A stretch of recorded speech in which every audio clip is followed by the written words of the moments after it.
Hey guys, Katie here at scrappinkaty.com, where I show you how to preserve your family's memories through the art of scrapbooking.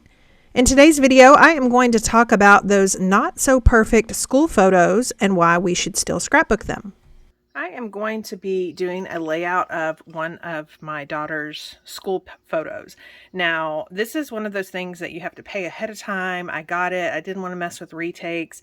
It's not the best photo, but I do think it's important to not only print some of your bad photos, but also, especially your school photos, document those, because we're living in a world where everything is the best.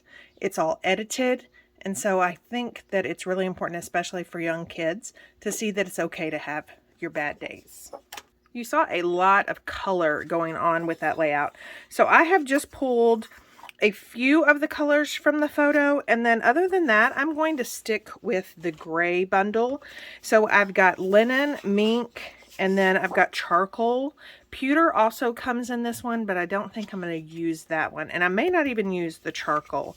But in instances like this, you want the photo to shine. So there are two ways to scrapbook. You can either let the photo shine and your papers just kind of be subdued and more like compliments to the photo, or you can try to make your papers match the photo so it all just looks cohesive. This design that I'm using, I'm definitely wanting this photo to be the star of the show. Even though it's not the best photo, that's what I want. And so that's why I've chosen to go with the grays, and I'm just going to have pops of color brought in with those cardstocks, as well as these die cuts that are part of the Cardstock Carnival right now. You can only get these this month, April 2023. And you can see it's got that UV coating on it that's going to add some shine. I've got two pieces of linen right here. Now remember that Close to My Heart's cardstock, one of the reasons that I love them, there are many, but that I featured in last week's video, was that one side you have the true color, so that's kind of the darker color you're seeing here. And on the opposite side, you have that lighter color. And so I'm going to be using the linen, and I'm just going to bring her photo in and try to see which one I want to use. And so I think I might actually go with the lighter side. It's just a little creamier than white, but it's not bringing in any yellow. Like if I were to use French vanilla or some sort of off-white, it's not bringing that in. It's still got kind of that crispness of the gray. So I'm going to use that as my base. One of the things that I want happening underneath the photo is I want some paper tearing, and Close to My Heart's cardstock is perfect for this. So I have those three bright colors that I've pulled out, and you're just going to tear. Now there are two things about tearing. You can either show the white core or not show the white core. I do not want to. So the piece that I'm keeping, I want to tear toward me. So see what I mean? That white core is not going to show on this piece that I'm keeping. And I'm going to just kind of do it kind of tight. I'm going to probably have, I hate to have 6, so I may have 7 of these. So I'm going to use this, and then I am going to repeat this process because this part will be hidden by another piece of cardstock. So we have that. And then I also want the light side. So I am just going to, actually probably could have turned this over and done it. Let's try that on the next one. So now I have a light and a dark, or a true color and a light of nectarine. So we're going to do the same thing with this candy apple. And so this is what I mean by turning it over.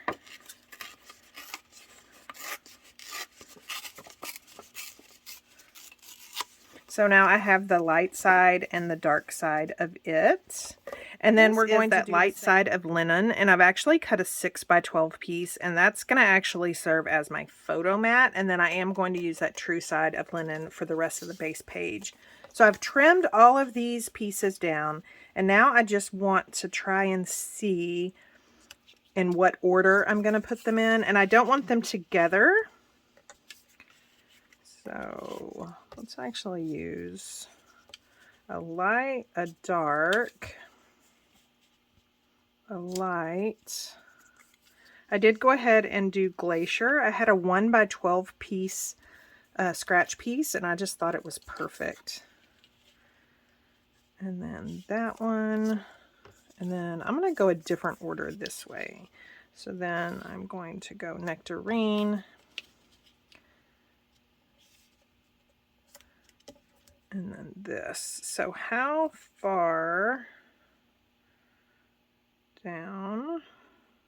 I mean, do I want any of that showing? Do I want some of it?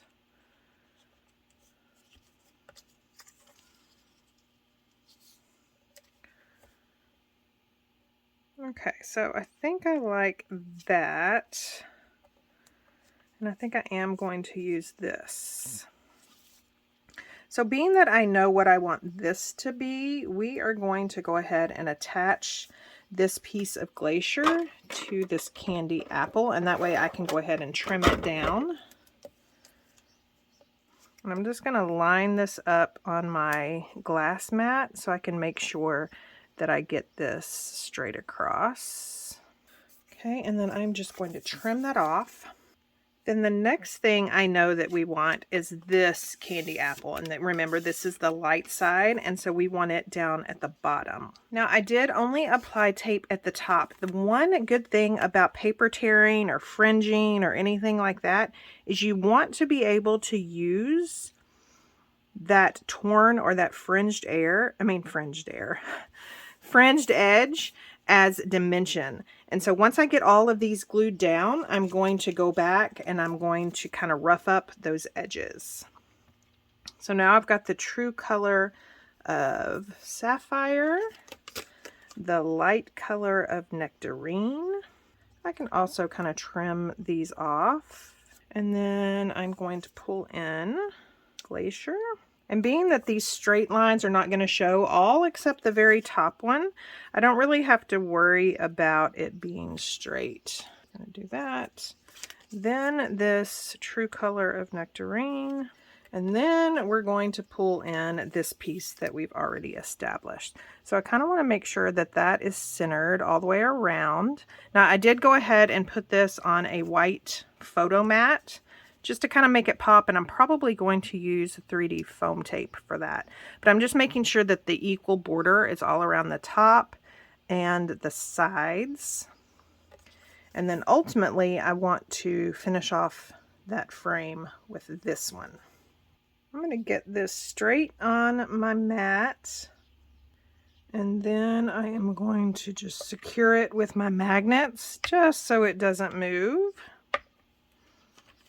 And then we can come in here and I am going to use this line. I know you guys can't see that, but I'm going to use this line as my straight edge.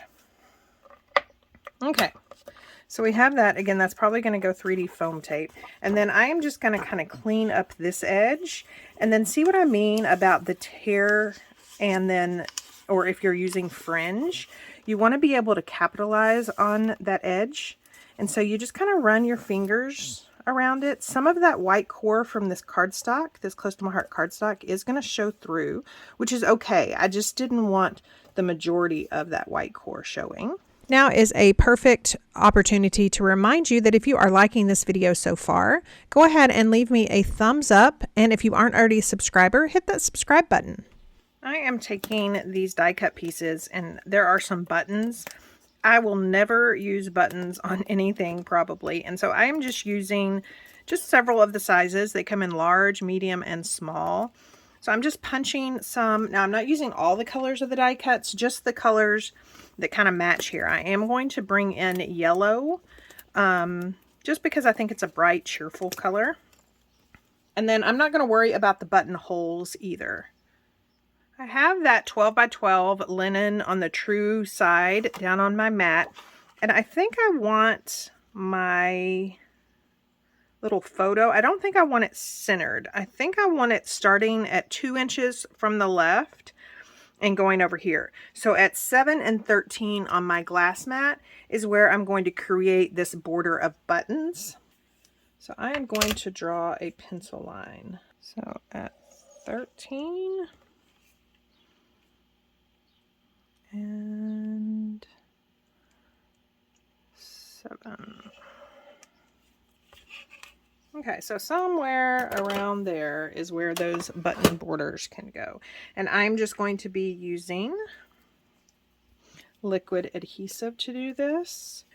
So I don't know about those. I think I'm going to leave those blank for right now and then come back in with maybe some different shapes. So I'm not sure if you can see, but I applied adhesive to my base and I kind of left these little openings, and then I am going to put this down. And the reason I left the openings is just in case I want to tuck some things under.